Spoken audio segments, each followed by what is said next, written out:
ब्रजभूषण और पंडित जी का ब्लॉग गीता ज्ञान बहुत जल्दी लोगों के बीच काफी पॉपुलर हो गया था। इसे बहुत पसंद कर रहे हैं।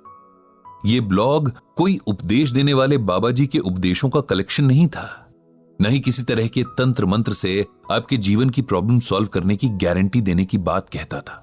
यहां पंडित जी सीधे सरल शब्दों में श्रीमद् भागवत गीता के श्लोकों का अर्थ और उन्हें किस तरह असल जिंदगी में उतारा जाए ये बताते थे। पढ़ने वाले उनसे आर्ग्यूमेंट भी करते थे कि यहां पर ऐसा क्यों कहा गया है, वैसा क्यों कहा गया है, या ये असल जिंदगी में पॉसिबल है ही नहीं, वगैरह वगैरह। पंडित जी हर सवाल का स्वागत करते हैं क्योंकि सवालों से जवाबों के रास्ते खुलते हैं। कई बार सवाल हमें उस जवाब तक ले जाते हैं जिसे हम न तो पहले सोच पा रहे थे, न किसी बात को देखने का ऐसा नजरिया बना पा रहे थे। ऐसा नहीं था कि पंडित जी का गीता ज्ञान बस उनके ब्लॉग तक ही सीमित था।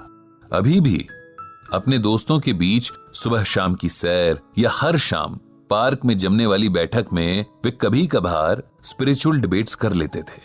वहां भी उन सब में अक्सर मतभेद होते, लेकिन मनभेद कभी नहीं। पंडित जी के दोस्तों में एक वर्मा साहब भी थे।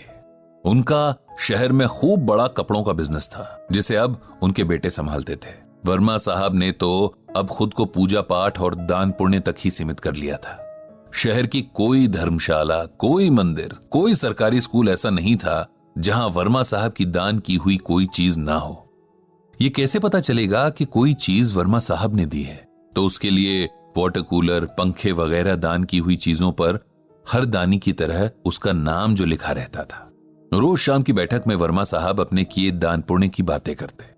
ऐसा करने के पीछे उनका शायद कोई स्वार्थ ना हो, बस आदतन कर देते थे। लेकिन बाकी के बुजुर्गों को ऐसा महसूस होता कि वे अपने अगले जन्म के लिए कुछ भी पुण्य नहीं कमा पा रहे हैं। अब सब लोग वर्मा साहब की तरह तो पैसे वाले हैं नहीं, अभी भी घर की जिम्मेदारियों से घिरे हुए हैं, और दान तो कोई तब करे जब फैमिली की जरूरतें पूरी हों। वर्मा साहब की कहानी भी बड़ी इंटरेस्टिंग थी। ऐसा नहीं था कि उन्हें सब कुछ विरासत में मिला हो। उनके पिता की शहर के एक बड़े चौराहे पर एक छोटी सी किराना की दुकान थी और फैमिली बड़ी थी, तो बस गुजर बसर करने वाले हालात थे। वर्मा साहब का मन कभी पढ़ाई में लगा ही नहीं। उन्हें तो बाजार की चहल पहल अट्रैक्ट करती थी। पिता की छोटी सी दुकान पर बैठना उन्हें कभी रास नहीं आया, लेकिन मजबूरी थी। पिता ने साफ कह दिया था कि या तो पढ़ाई करो या दुकान संभालो। वर्मा साहब छोटी सी उम्र से दुकानदारी करने लगे। अब 20 साल के युवक हो गए थे और जिंदगी घर और दुकान के बीच ठीक ठाक ही चल रही थी कि एक दिन अचानक उनके पिता चल बसे। अब जाकर वर्मा साहब को एहसास हुआ कि पिता कैसे पूरे परिवार को बांधे हुए थे। उनके बाकी भाई तो पढ़ाई में बिजी थे और उनकी पढ़ाई के सारे खर्चे इस छोटी सी दुकान पर ही डिपेंड करते थे। इस तरह छोटी सी उम्र में एक तरह से पूरे परिवार की जिम्मेदारियां वर्मा साहब पर आ गईं और कम उम्र में पड़े बोझ ने उन्हें वक्त से पहले ही सीरियस बना दिया था। अपनी मेहनत और बिजनेस माइंड के दम पर वर्मा साहब ने एक छोटी सी दुकान से इस शहर के सबसे बड़े कपड़ा व्यापारी तक का सफर तय किया था। आज उनके बेटों के पास एक सफल कारोबार है जिसकी नींव उनके पिता के पसीने की नमी थी। पंडित जी अक्सर एक बात नोट करते कि तमाम पूजा पाठ और दान पुण्य के बाद भी, जीवन के सारे सुख और सम्मान होने के बाद भी वर्मा साहब के चेहरे पर सुकून गायब रहता, जो एक्चुअली होना चाहिए था। हालांकि वो कभी उनसे पूछने की हिम्मत कर नहीं पाए, क्योंकि किसी से जुकाम बुखार की बात पूछना अलग बात है, लेकिन उनके बिना कहे चेहरे से झांकती टेंशन का जिक्र करना, क्या पता सामने वाले को अच्छा ना लगे। धीरे धीरे वर्मा साहब ने पार्क में आना कम कर दिया। पूछो तो बताते कि तबीयत थोड़ी सही नहीं लगती, इसीलिए नहीं आ पाते थे। सबकी तरह पंडित जी ने भी इसे उम्र का खेल समझा, लेकिन ये खेल कुछ और ही था जिसका पता पंडित जी को जल्द चलने वाला था। जब लगातार एक हफ्ते तक वर्मा साहब पार्क में नहीं आए, तब मित्र मंडली ने सोचा कि क्यों ना उनके घर चला जाए, उनका हाल पूछा जाए। जिसके पास जब समय था उनके घर मिलने गया। समय निकालकर पंडित जी भी गए और वहां जाकर फिर उन्हें वही एहसास हुआ कि वर्मा साहब को शरीर नहीं, मन की परेशानी थी जिसे वो किसी से भी बांट नहीं रहे थे।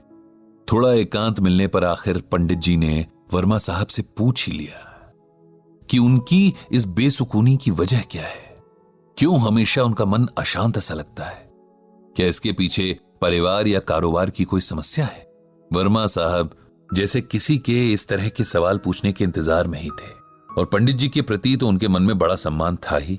जानते थे कि पंडित जी बहुत सुलझे हुए इंसान हैं, सबके मन को समझने वाले और समझाने वाले भी हैं। यार पंडित, मेरा मन हमेशा अशांत रहता है। मैं कितना भी पूजा पाठ करूं, दान पुण्य करूं, लेकिन मुझे शांति नहीं मिलती। मुझे हर वक्त यही लगता है कि मुझसे कुछ कमी रह रही है।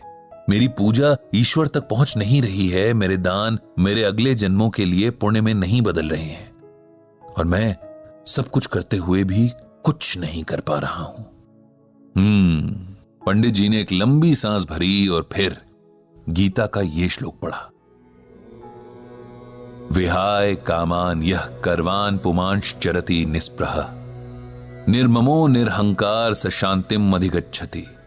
इस श्लोक में भगवान श्री कृष्ण ने अर्जुन से कहा है कि जो मनुष्य सभी इच्छाओं और कामनाओं को त्याग कर ममता रहित और अहंकार रहित होकर अपने कर्तव्यों का पालन करता है, उसे ही शांति प्राप्त होती है। अब सरल शब्दों में इसका मतलब सुनो।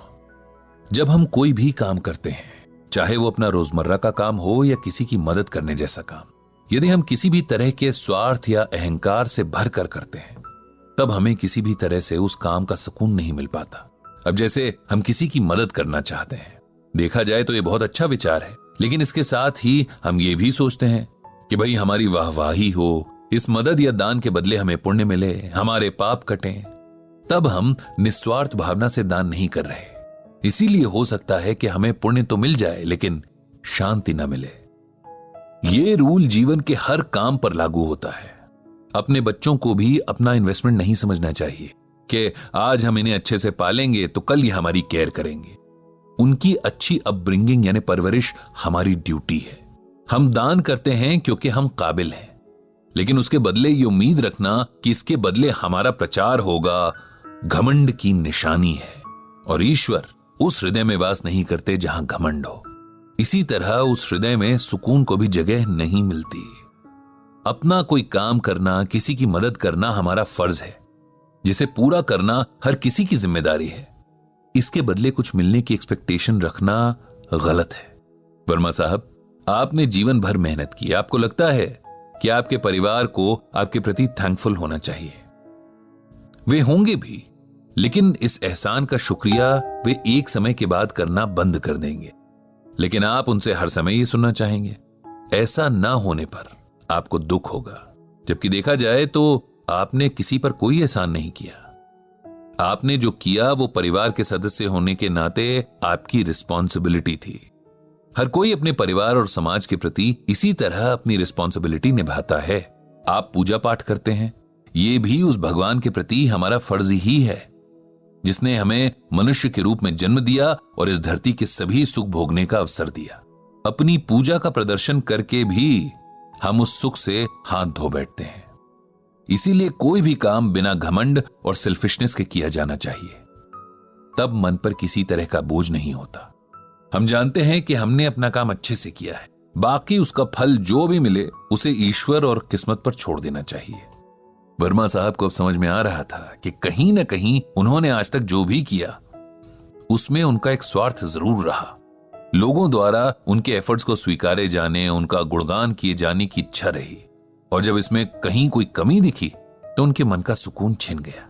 गीता के इस ज्ञान ने मेरी आंखें खोल दी हैं।